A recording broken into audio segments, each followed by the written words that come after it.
Okay, I want to say thank you for everyone for attending our Building a Personal Network with Denise, with Texas Parent to Parent. And I'm going to let her introduce because I'm sure she has some wonderful things that she wants to share with you guys. I have with me also Christina. What would I do without her? Okay. When they say training, I always go, okay. Because Christina, are you ready? So she's awesome. Awesome to work with and share an office with and ideas and everything like that. So Denise, if you're ready, we're going to go ahead and let you get started. But we have two things I'm going to ask you guys. If you have a question, I've asked Denise if it's okay if we get to a part in where we can say yes, or y'all have some questions that's dire need, you got to ask them right now, you'll forget them like me. And we'll just cut some time and say, and I'll ask Denise, is it a good time for us to stop, and we'll answer some questions for you if you have any.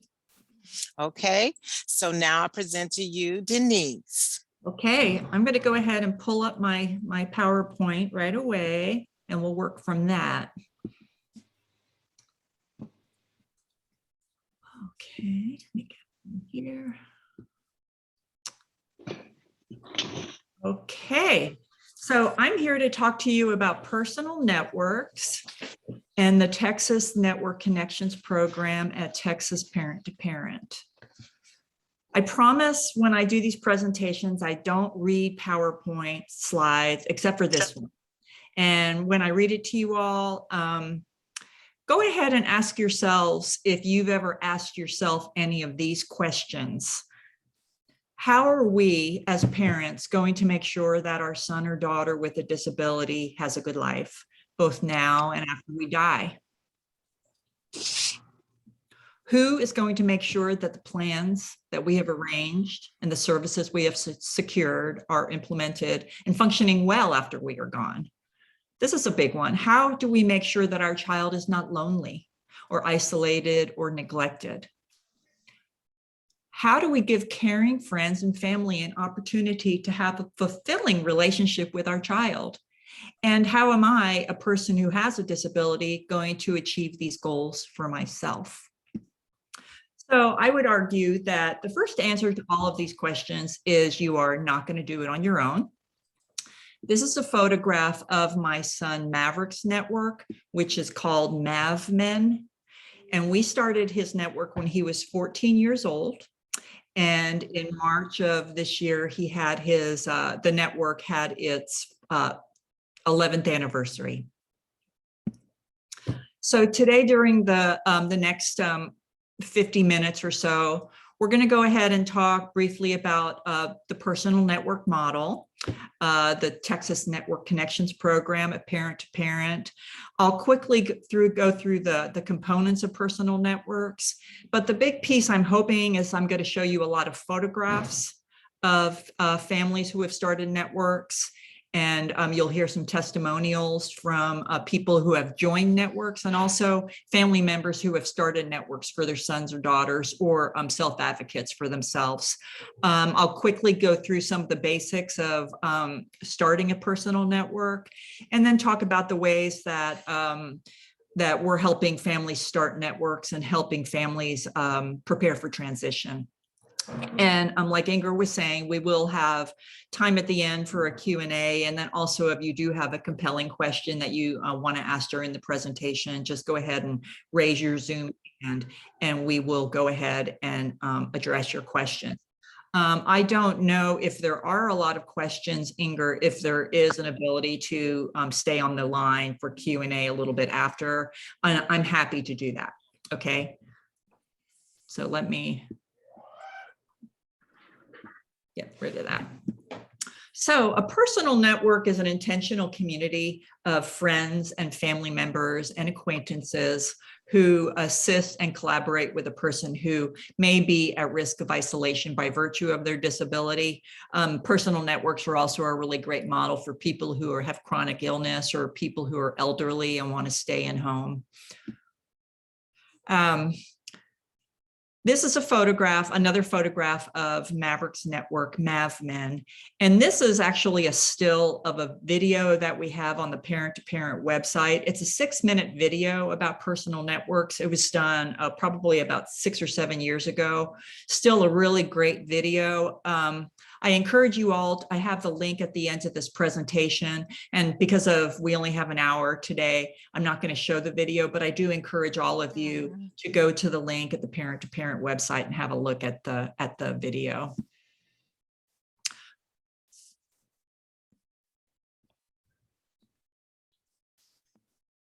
Okay, let's see here. So there's 5 key components of networks. The network model started in the 1980s in Vancouver, British Columbia, where they have really good national health care and really good services for people with disabilities. However, the parents several parents got together in their 60s and 70s because they were really worried about what the lives of their son and daughters were going to look like when they were gone or unable to care for them anymore. And so they developed this model called Planned Lifetime Advocacy Network, or PLAN is the acronym. And I do have a link to their website at the end of this presentation as well for you to look at. We at Texas Parent to Parent, we developed our model, followed a lot of what they were doing at PLAN to set up the Texas Network Connections program. And we do subscribe to these 5 key components of networks that they laid out. The most important one being that relationships are the key to a good life, and they are the foundation of all networks. The other components are that no disability precludes relationship. The third one is successful networks are directed by individuals and/or families. And what that means is, a lot of the services in our sons and daughters' lives are directed by people who are paid to be in relationship with our sons and daughters. And this is a volunteer effort that's run by the individual and the family. Networks focus on contribution, and everybody benefits from being in a network. Of course, I just wanted to reiterate that the most important piece of all networks is that relationship is the foundation of the work that you're doing when you start a network. And these are some photographs of some network members and the person at the center of the network. I know that Laura knows Sophie down there, and Sophie's with one of her network members, Terry. Several photographs here. So starting a network, I do get one of the first questions I get from a lot of families when I tell them about personal networks is, when's the best time to start a network? And I do get contacted most of the time by families who are starting to panic because their son or daughter is going to be graduating from the school district, and they really don't have a lot of things in place to make sure that their sons and daughters are engaged and having interesting lives and not sitting and watching television after they graduate from school. This is an example of a family who I worked with in the Dallas-Fort Worth area for Jake, and his network is called the Naruto Network. And this network started because they did want to go ahead and prepare for transition. He was getting ready to graduate. He was 21 years old. And this network has been meeting for over 3 years now. So you can start in your teens or when you're preparing for graduation, or you can start really young. And this is a photograph of Lucas's lineup. And this, the family first reached out to me when Lucas was 4 years old, which was so exciting because this is the youngest network that we've done at Texas Parent to Parent. And they wanted to start a network for Lucas because even though they have a large, very close family, extended family, the parents really didn't feel like anybody in the family got it. They didn't know what a day in the life of this family looked like. And it was really stressful for the parents when they went to family affairs, because other family members really didn't know how to be a resource or how to be good allies to the family. And they really wanted to educate them about their life. So there's 3 phases of starting a network. The first phase is exploration, and then there's development, and the final stage is maintenance. And we're going to go through those in just a minute. But I wanted to introduce you to the Just for Jacqueline network. And this is the ladies in the network. And Jacqueline's family started the network. She's in her late 20s now. Maybe she may have hit 30 by now, but she's engaged. She has a job.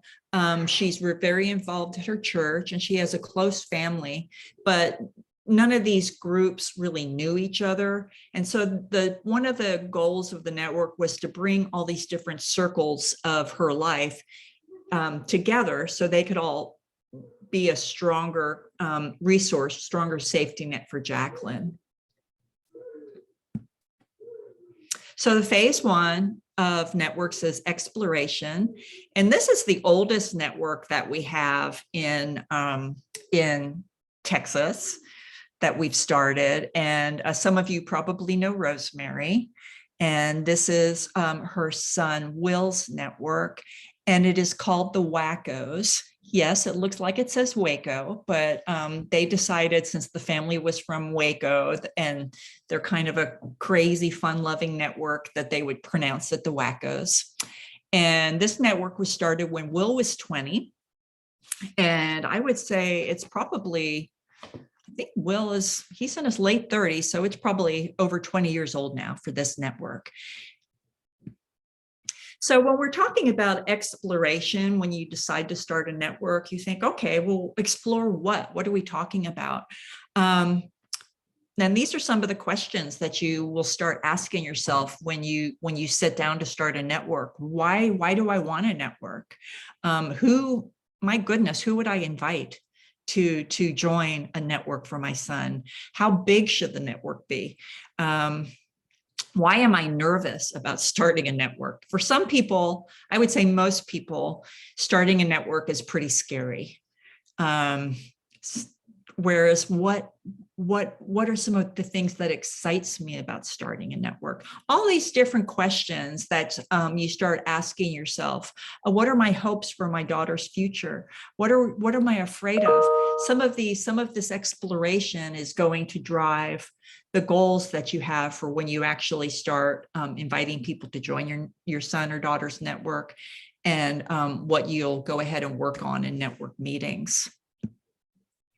So that brings us to the next phase, which is development. And development of a network is the invitation meeting, where you actually invite people to join the network, and then the actual network meetings that happen 4 times a year, at least for the first several years, 4 times a year for a couple of hours. And this is a photograph of the Snapshots network. You've already met Sophie and Terry in a photograph. And I like to talk about the Snapshots network when we're talking about invitation, because Ivy, who is a dear friend of mine, she had known about the network model for years before she started Sophie's network, which is now over 7 years old. She had known about this network. We had heard about it from Rosemary, but Ivy just had so many different things going on. She was so busy and couldn't really face having to think about this process of getting the network launched. And then when Sophie hit 20 years old, push came to shove for Ivy. And she's like, I've got to make this happen for Sophie. And so we went ahead and started planning Sophie's network. And snapshots, by the way, is an acronym for Sophie's Network and Party. Sophie loves her snapshots. They are one of the ways that she loves to communicate with people, by showing them her pictures. And so we thought this was a really good name for the network. So the invitation meeting, just even because you want to have a network, is the first part, but then you've actually got to invite people to join the network. And that's what the invitation meeting is all about. Here's another photograph from my son Maverick's network. So, in the invitation meeting, these are some of the things that we ask of network members.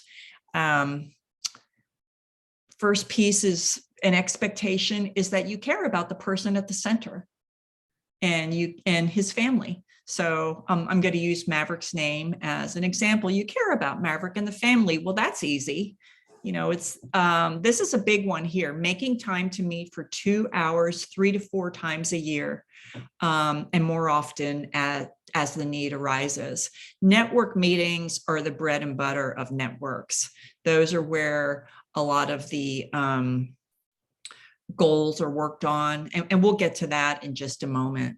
Another expectation of network members is that they be willing to learn about the person at the center's interests, and learn about their disability if to the extent that's useful, services and supports. And then because we want a network to last during the course of the person at the center's lifetime, we do ask of network members that if you do need to leave the network, you will work with the network to support yourself, to replace yourself. So let me go back real quick. So the invitation meeting, this is a process where you have decided who you want to join the network. And then you have a little reception at your house or during pandemics via Zoom. And you let them know, everybody who's been invited to join the network introduces themselves and lets the group know what their relationship is. Again, to Maverick, we'll use him as an example. And then we do a quick explanation of what a personal network is, the way I've done with you all. The family usually has the floor and has an opportunity to talk about why they've decided to start a network. And this is always one of my favorite parts of the network process, because this is probably for a lot of families, a lot of parents, the first time that they've maybe broken through some of the pretense and the isolation that they may have been experiencing raising a son or daughter who has a disability. And they're saying, they're inviting people into their home and asking for help. And it's also it can be very emotional for people who have been invited to join the network, because a lot of family members, they really care about us. They really care about Maverick. They really want to help. They really want to offer support, but nobody really knows how to ask or how to offer. So this is always a very exciting part of launching a network for me. And then the next part in an invitation meeting is going over what the opportunities and expectations are of network members. And then we always close the invitation meeting with finding out if there's any questions, and then letting everybody know that we will send a follow-up email to do the official ask. Do you want to be in the network or do you not want to be in the network? Oops.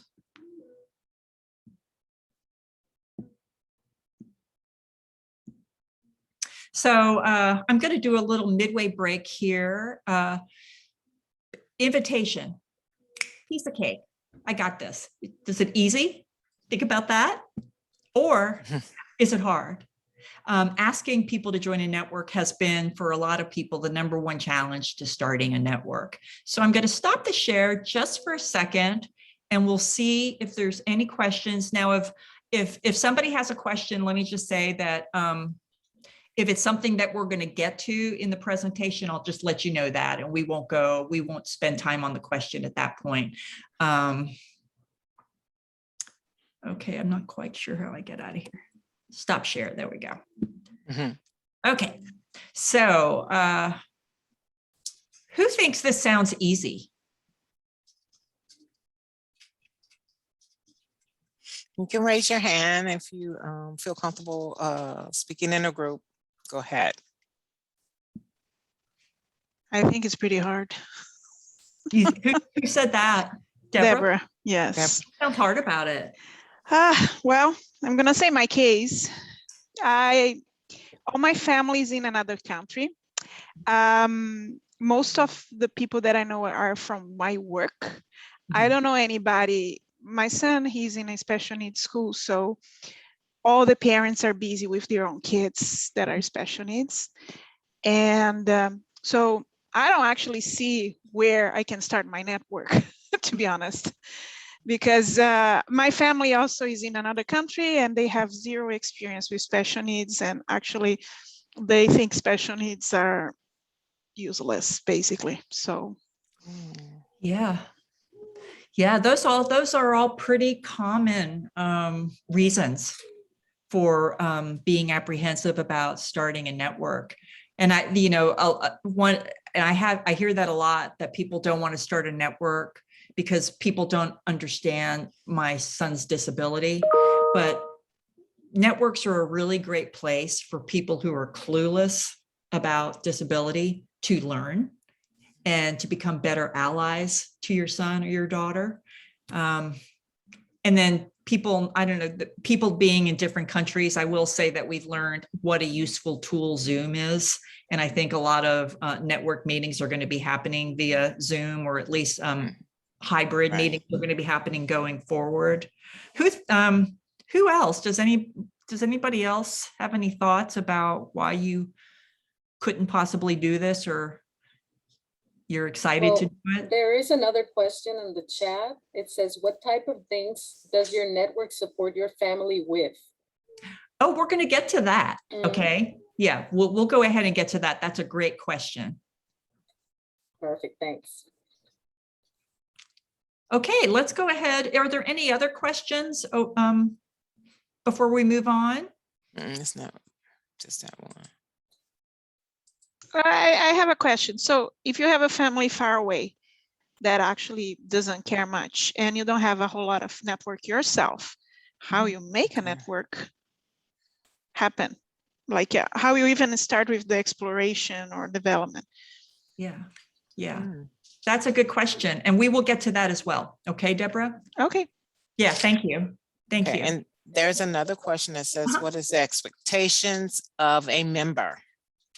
Or members of the. Well, some of them, some of the key expectations of network members are you care about the person at the center and their family, that you're willing to learn more about that person. The most important part is you're getting to develop, you're committed to being in relationship with that person, getting to know them as a person to the extent it's useful and helpful, also to get to learn more about their disability. But mostly just being in relationship with him or her is the most important piece. Over time, some people in networks may want to gain expertise in particular areas of that person's disability or supports and services. For instance, in Maverick's network, there's a couple people in the network who know where he gets his wheelchairs repaired, know all of his doctors and where he gets his meds filled, etc. There's another person in the network who, when Maverick was in school, attended all of his art meetings with me. There's another 2 people in the network who prepare the annual guardianship report every year. So certain things that we as parents do, the people in the network are learning how to do those things.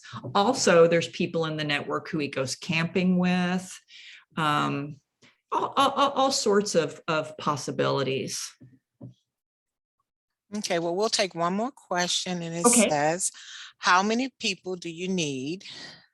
I don't know if I would have enough.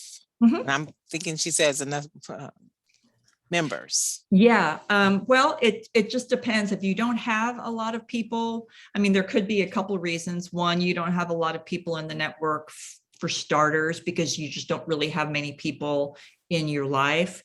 Well, I would say you start with what you have, even if it's just 2 people. And maybe one of the goals for that network during the first or second year of the network meeting is that that everybody will work together to recruit other network members, if that seems like something that would be useful. But it's not essential. If the network just starts with 2 people, other than the person at the center and the family, that's great if they're meeting regularly. And it will probably evolve over the years. Also, some people may want the network smaller. There's been a couple networks that I've facilitated where just too many people. Oops, sorry. I think she has to unmute herself. Can you send her a thing, say unmute us and unmute? Denise, I think you are muted for some reason. We can hear you.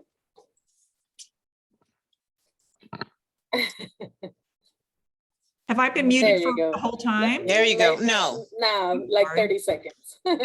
Okay. So I hope I answered some of that. Could you repeat that last part of the answer that you were saying right now after it kind of went mute after you were saying it could be just the person and maybe, one family member. But then after that, I know you said something about it would grow, it could grow, and others could invite other people. But after that, that's when it became muted. Yeah, that's probably what I would recommend to a family if they only had maybe 2 people that they invite to join the network, but they know they want the network to be bigger. Well, that would be a really great goal for the network, is that the network is going to work together with the family to think about some other people that may be good candidates to be network members. And they could probably base that on just brainstorming. They could base it on the person at the center's interest. Say the person who is we're starting the network for is really interested in hiking. Maybe there's hiking clubs in the Austin area. Maybe we would go ahead and have one of the network members go with that person once a week hiking and get connected with some of the other people. Do you see what I'm saying? And but the network would help with that. And then generally speaking, I would say I usually see maybe 12 people in each network meeting that I facilitate. But there's another network I facilitated that it had 20 people in it. So, it just really depends. Thank you. You're welcome. Okay, I'm going to get back into our screen.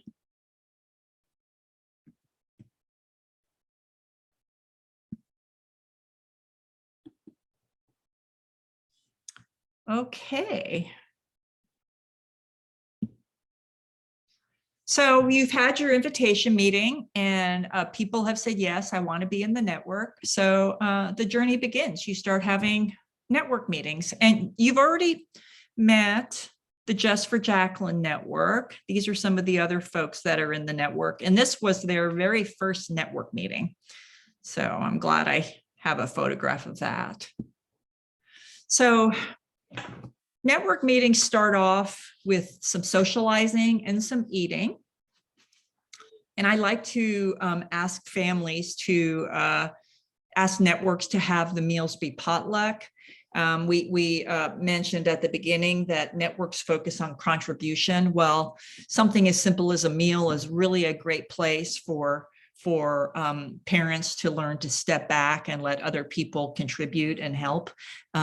So we usually start with a quick meal and some socializing.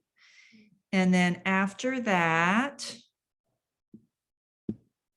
we take care of business. And every network meeting has an agenda. this is a sample of the agenda for the very first network meeting. And if during every network meeting, you start off with introductions, what's new with network members. It's really important that network members also make a commitment to get to know each other in the network, not just the person at the center. So we give little updates. And then the first network meeting, you want to go ahead and develop the network. You want to think about what you're going to name the network. And I recommend giving the network a name as opposed to calling it Maverick's Network or Sophie's Network or Alana's Network, because giving the network a name gives the network an identity. And it also takes a lot of the focus off of the person at the center, because for some people, when a network is getting started for them, it feels embarrassing or awkward or weird, or it definitely did for my son Maverick. You want to go ahead and assign roles in a network. Who's going to facilitate the network? Who's going to make sure the meetings happen every quarter? Who's going to take notes at the meeting? And then you also want to decide when you're going to meet and where you're going to meet and how often. And like I said before, for the first 3 or 4 or 5 years, it's really important for that network to meet 4 times a year, just to build that consistency. Maverick's network now meets 3 times a year. You'll establish network goals every year, new goals every year. And I know we had a question about what you all work on in network meetings, and I think we're just about to get to that. I also like at every network meeting to devote 10 to 15, 20 minutes on one particular piece, getting to know the person at the center's interests, services, and supports. And this is people who are joining a network, probably for a lot of them, by and large, they're not going to know hardly anything about disability. That may be useful for them to learn some of those things. But then you also in network meetings want to get to know what the person at the center loves and what's important to them. So some examples of what we do in network meetings during that portion. One network meeting, you may explain what the Medicaid waiver is, what the HCS waiver is, or what the class waiver is. Another time you may talk about guardianship, or you may spend that time learning about what's important to the person, what they really love to do. And then also in network meetings, go ahead and spend some time doing updates. You may have some updates on the person at the center's medical history or employment or the benefits that they're receiving. And always before you adjourn every network meeting, you want to go ahead and get something on the calendar for the next network meeting. If it needs to be rescheduled, that's fine, but get something on the calendar so you don't miss a meeting. So what do networks do? And it really depends on what the person at the center and network members want to accomplish in their meetings. Having those meetings is the most important piece. Some networks focus on providing social opportunities. Some networks focus on learning about disability issues. Some people start networks with one particular goal in mind. We want to, my son's he's going to be moving out of the house, and we need help from the network to figure out where he's going to live and who he's going to live with, etc. And have fun. It's really up to each individual network what you want to work on. No matter what you work on in a network, like I said before, the most important piece of all networks is being in relationship with one another, and relationships are the foundation of all personal networks.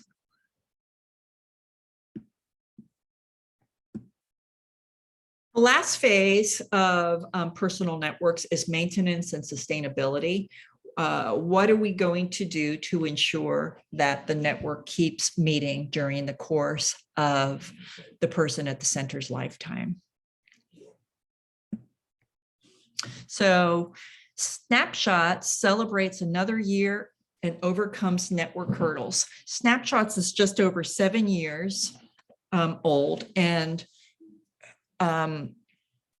I have this as part of the maintenance and sustainability portion, because I want to say that networks are not a panacea. I mean, you know, they're going to hit some roadblocks, they're going to hit some hurdles, and the Snapshots network did. We had a roadblock that we hit a couple of years ago, where Ivy felt like the network really wasn't there for her and Sophie when she needed them. And she was feeling a little bit disillusioned with her network. And so rather than just being disappointed, we decided to devote an entire network meeting to talk about what happened and where the network got stuck. And the network came out on the other side, I will say, stronger than ever. But Ivy decided that she wasn't going to give up on the process. So I did want to let you all know that sometimes that's going to happen to all networks. I also just wanted to point out the glass of bubbly there. Ivy always had some really sweet way of celebrating the anniversary of another network year. So this one, you all know, the Just for Jacqueline network. And up at the top, were some photographs of the from when the network started in 2015. And then below are some photographs from 2019. And I just have these here to show that, you know, the network is going to change over the year. People will come, people will go. I don't think anybody's left Just for Jacqueline's network since she started it, but a couple of people have joined the network. Both of Jacqueline's siblings, one of them, Carter, down at the bottom, he's gotten married, and Annie, who is, they attended the network via Zoom, this network meeting. He's gotten married, and now Annie's in the network. And Katie, she is now in a relationship, and her friend asked if he could be a member of the network, so he's joined. So people will come and people will go, and that's just a natural part of the network process. Just like all of us in our relationships and our networks that we form in our lives, you know, people come and people go in our lives. I love these photographs. The Wackos Take Charge in 2018. This was very, very exciting for us all, because when they were having their network meeting at the beginning of 2018, before they adjourned the meeting, they decided to go ahead. They went ahead and set out to schedule the fall meeting for 2018. And somebody threw out a date in October, and the parents, Rosemary and Bill, said, well, no, we're not available to do the network that day because we're going to be on vacation. And so a couple of the network members, you know, whispered to themselves, and they announced, no, we're going to have this network meeting in October. You go ahead and have your vacation, and we're going to go ahead and have the network meeting without you, parents. And so the parents did go on their vacation, and Will was just the hostess with the mostest at this network meeting. He was so excited to have everybody at his network meeting. These are his people, and they all came, and the network meeting went great. And the parents were so reassured and so excited to see that they could be absent from a network meeting. They could be absent, and Will was going to be fine. This was so reassuring to them. Here's another network. The Cavern Club keeps on rocking. So I'm sorry, let me get back up there. So Brandon's network, Brandon's going to be actually 29 years old next month. And his network is over 13 years old. And this is a very ambitious network when you're asking what people do in networks. This particular network, is because Brandon loves the Beatles so much, which is why, of course, the network's called the Cavern Club. They decided to raise money. So Brandon and his mom and Brandon's attendant, and they could go to the International Beatles Festival in Liverpool, England. So I haven't found another network that's quite as ambitious as the Cavern Club, but there you go. So this is just some ways that Texas Network Connections is helping families and self-advocates start personal networks. I will say that during the last, we launched our Texas Network Connections program in 2016 at the statewide conference in 2016. But since then, we've been doing the work informally since 2013. But a lot of the work that we've been doing is just trying to raise awareness around the state about the power of personal networks. Been doing a lot of presentations and visiting with a lot of people about network model, because it's a very foreign concept for families. So we've been doing a lot of that. We've been offering facilitation services. We have facilitators who at parent to parent who will help launch networks for a fee. And we've been doing that mostly in Central Texas. During the last couple of years, we've also been focusing on working with groups of families who work in collaboration with one another in what we call a transition action group. And the focus that each family is working on is starting a network for their son or daughter. We have do-it-yourself workshops, just half-day workshops, where we help families learn how to set up a network for their son or daughter themselves. A lot of people like to use network facilitators just because it feels like too much. It feels too scary or too overwhelming, or various reasons why they don't really want to start the network themselves, but they would rather use a facilitator to launch the network. And then we also have the Transition Center of Central Texas. So here's a photograph of the CIA, which is Culture's Intelligence Agency, and we worked with them. I was actually the facilitator for this network, and I worked with Coulter and his family to launch his personal network. Ooh, didn't think that was going to happen. This is a photograph of a transition action group where the network, where every parent in the tag is they're learning how to start a network for their son or daughter. And they're going to do it themselves without a facilitator, but they're going to have each other in the tag to bounce ideas off of and set up the network. And then the last one is do-it-yourself together workshops. And these photographs I really love.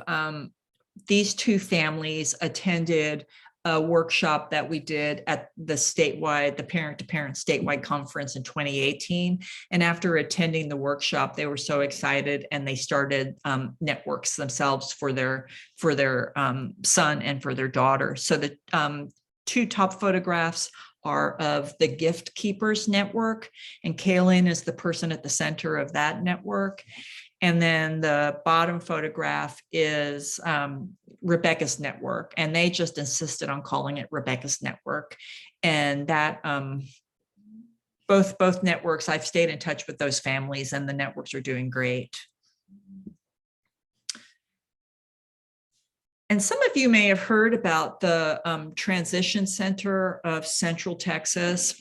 In 2018, Texas Parent to Parent got a grant from the DD Council to start a transition center in Central Texas, and then eventually to create transition centers around the state.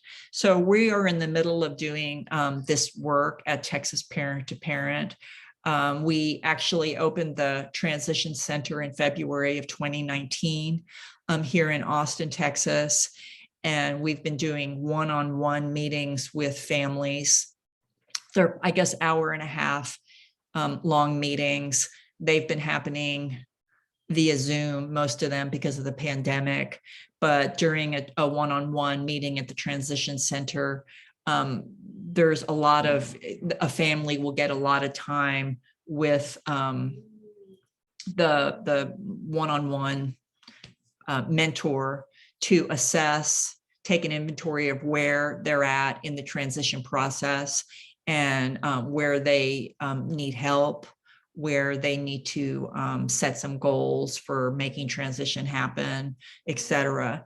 Other things that we are offering at the Transition Center is peer mentors that work one-on-one with families who are preparing for transition. And then a big piece at the Transition Center is to help families start personal networks, whether it be through facilitation or through transition action groups or through workshops. We really want to make sure that families have what they need to feel prepared for when their son or daughter enters transition. We are going to be in 2022. I think we're going to be starting to set up two other transition centers in other areas of the state. I think there's going to be one in El Paso, and I'm not quite sure where the other one is going to be.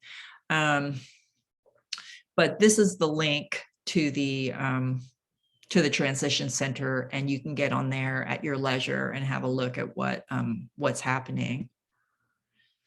So here's some testimonials about personal networks. I'm going to kind of rush through the last of this so we have time for Q&A, and then also I can stay on the call for a little while after if there are additional questions or suggestions or thoughts that anybody has. But this is the BACON network, and this BACON is an acronym for the family members Bob, Apollo, Kate, and Oliver's network. And this network was very exciting for us because the person at the center of this network has been in and out. He's 6 years old when we started the network and has been in and out of the hospital so much during the course of his lifetime with a chronic condition. And the parent, it's just been very, very hard for the family with these ongoing hospitalizations. And so one of the big goals of this network was to create a crisis team. And a crisis team would be a group who would be on call in the event that a hospitalization was imminent for the person at the center. The brother would be well supported and well taken care of while the other brother was in the hospital. There would be food at the house when the family got home from the hospital, whatever felt important to this particular network and family in the event of a crisis is what they got in place in the crisis team. So I'm going to go ahead and read their testimonial out loud, what they had to say about the network. The crisis team was right there for us for back-to-back hospitalizations and the recovery from each. Bob and I have found the support to be a massive game changer. We felt part of a team of peers working together to care for Oliver, care for Apollo and ourselves, put food on the table, stay connected, work, think about what we need, and rest. This is a day and night difference from trying to grit it out on our own. Our appreciation for the crisis team runs deep. Not everybody in the network is on the crisis team, but that's definitely been one of the big pieces of the network. Some of the other things people have said about being in a network is it leaves me feeling hopeful. A sibling said that she knows the network is going to be a special part of her sister's life. Another parent, I'm so happy I finally did this. And I see network members becoming more invested in my son's future as time goes by. Siblings love networks. These are some photographs. There's my daughter, Ava, with Maverick, and Lucas with his little brother, Owen. It's, you know, we as parents, we feel a lot of responsibility and a lot of worry, but you all know that our the siblings do as well. And networks are a really great place for them to feel that they have the support that they're going to need when the time comes for them to be there for their brothers and sisters. What do network members have to say about being part of a network? It's a great way to put our minds together. You know, for us parents, it's just us. It's just us, it feels like. But with a network, it's really a lot of people who are putting their heads together, putting their minds together to be a resource for our sons and daughters. It's given me a really clear way to be a part of his life. You know, there's a lot of people that want to be in our sons and daughters' lives and support them, but they just don't know that it's just, they don't know how. They don't, there's no structure to it. And networks are a really great place where you know that you can figure out how they can help. I wanted to support my best friend with her younger brother. That was my daughter Ava's best friend Lucy is in Maverick's network because she wanted to be there for Maverick. Of course, she loves him, but she also wanted to be a resource for her friend Ava. It felt like an honor to be asked. So for some of you who may be nervous about asking people to join the network, I've heard that again and again. People love being invited to join a network. And also people love having a defined role of what they can do to be a resource. Developing a healthy, sustainable network takes years, and that's okay. It's the network is the journey. It's really it's just a process. It's I call each network an experiment, and networks get to be creative and they get to make mistakes and it gets to go well and it gets to be messy, and but they are a work in progress.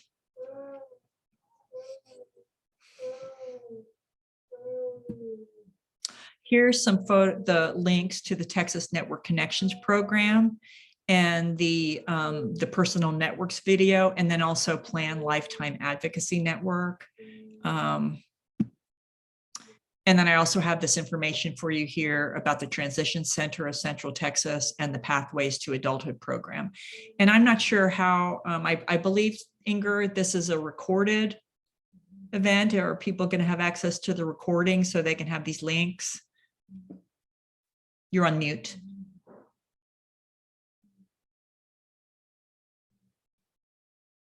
Okay. Yes. Yes, we got it. The people will get the video sent by email. Okay, perfect. Thanks. So we do have time for Q&A. I'm going to hit escape to get out of here.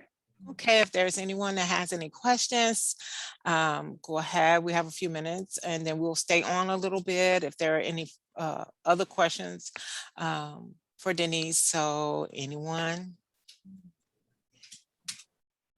I had to jump off and silence myself. I'm handling Medicare issues for my 90-year-old mom. Oh. And so, yeah, caregiving on both ends. So I missed the last part, but it was very interesting. I actually got to go to one of Sophie's SNAP meetings.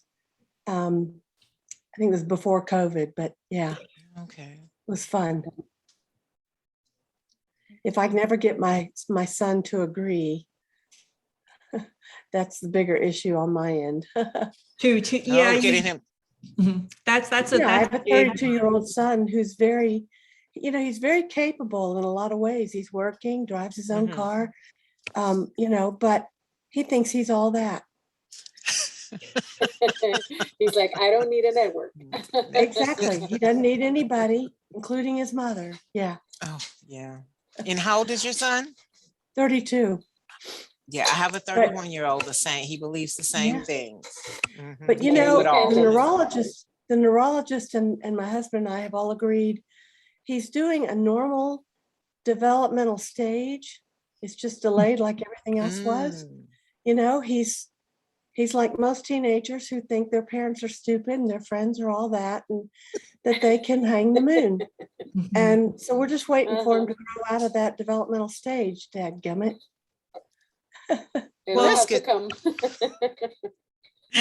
And that's a big, you know, that's a really big piece with networks for self-advocates where they can be a really useful tool because, you know, the people, if you're, even if you're just sitting in a wheelchair, people talk to you like you're an infant.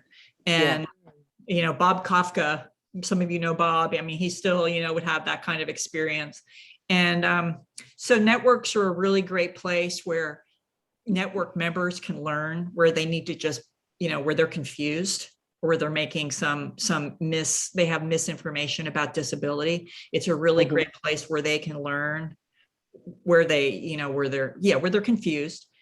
But it's also a really great place where self-advocates can maybe learn to articulate where they do need help, but they get to call the shots. I you need your help with this. I do not need your help with this. You think I need help with it all, but I don't.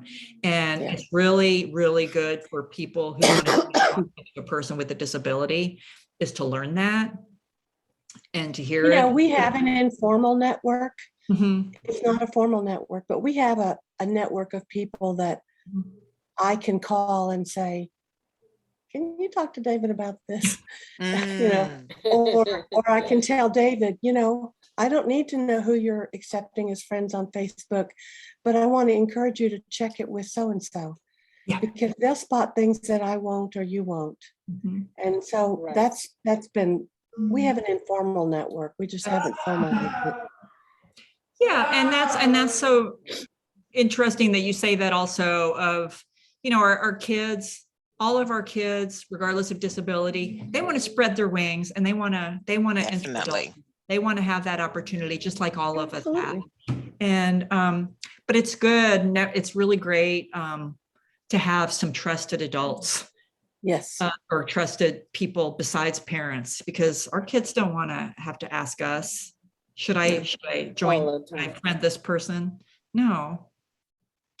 I totally Right. agree because I have the same thing as Laura. Mine, he knows everything. I can't tell him anything. So, but I can go to his older brother and say to him, hey, can you tell Nicholas this? And then it gets through where it wouldn't have never gotten through with me. Yeah, we all need people. We all need other people in our Right. lives. There's also a question in the chat that it's are most with a network in place under guardianship? Our most, I'm gonna have a look. Are I can probably see. most with a network in place under guardianship, like the people with disability? Some are under guardianship, some have supported decision making, some have a power of attorney thing, some people are their own guardian, just all everything. Thank you. Mhm. Yeah, thank you. Anybody else? It's good seeing you, Denise. I've got to get off. Thank you guys for Oh, doing this. thank you, Laura. Bye, Well, just Laura. remember, we'll be sending you the link to the survey. survey and then also the link to the recording today. Oh, Great. good, perfect. All right. Thank you so Thanks. much. Any other questions? You know, and if you don't feel comfortable doing it now, you can email us and we'll send the question out to Denise and she can email us back with the answer. Oh, great idea. So are there any more? Well, I want to say we're at 102, so we're going to go ahead and close it out. Just remember, please don't forget to complete the survey. And then also, if you have any questions after viewing the recording, you can reach out to Christina, myself, or Miss Denise, and we'll get your question It's just- answered. One more question there. They just put it as Yeah. if there are some networks that are just for younger kids. Her daughter is 4 years old. Yes. Sorry, that's my son vocalizing in the background. Yeah, that's a great time to start a network. It would be just so. You would start a network for a 4-year-old the same way you would for any person. The goals would probably what you're working on in a network with a 4-year-old are going to be a little bit different than what you would be working on in a network for a 20-year-old, but it's still the same process. Oh, okay. Very good. Okay, great question. Yeah, because it's really important that people they say what's too early, what's too late. Mm-hmm. So one reason that I think starting younger is useful is because by the time, like if you start with a 4-year-old, by that time that 4-year-old is a teenager and you're having network meetings, they're going to be really comfortable. She's going to be really comfortable with the network, whereas a lot of networks, when we start them for somebody who's a teenager or in their 20s or 30s, it's just that it may be really embarrassing or they may be very resistant to it. Oh, okay. So it's nice to start young for that reason. Okay. Well, thank you so much for coming and giving us all of this wealth of knowledge, and we'll see you at maybe another meeting, or if anyone has any questions, they can reach out to you or Christina and I, and we'll get them answered. So thank you so much. And everyone, thank you so much, and we'll see you at the next class. Thank you. Bye-bye. Bye. Thank you, Denise. Bye.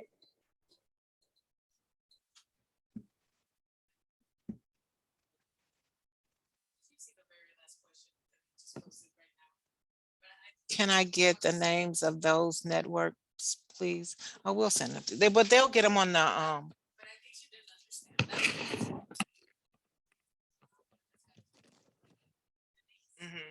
She asked, are there any networks for kids 4 years old? I think she didn't grasp that the network she has to build it, right? Yeah, right. So right, at the end, she was asking, what are those networks for 4 years old? Like, where are they? You started. So I didn't want to, we were just like, okay, goodbye.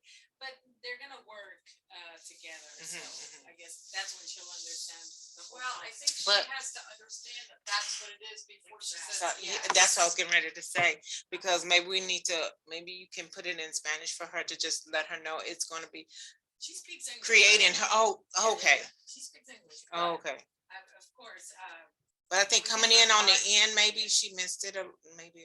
I think she connected later. Yeah. Like at the middle. So that, what was his name? Oh yeah, Lydia. Lydia. Okay, so that was him on the Carlos. Carlos. Because looked like he came in with a different picture. Or something was different. I was like, what? He had a family picture up there, I think. No, that was Is that him or is that? no, there's a Carlos. Okay, so it was two. Okay, I thought it was me. I thought I was losing my. That's what I was asking. Was that him or somebody else? Oh, okay. Yeah, I think we had what 14, 15. I kept moving my mouth and it would fall in the garbage because I'm right-handed, so I write. So I had to move stuff to write down. So I'm like, the mouse, the whole mouse fell in the trash can. That's why I was like, I can't unmute myself because I gotta get the thing out the trash can. Yeah, like 15. And they stayed. Majority of them stayed. Yeah. I think it's very valuable.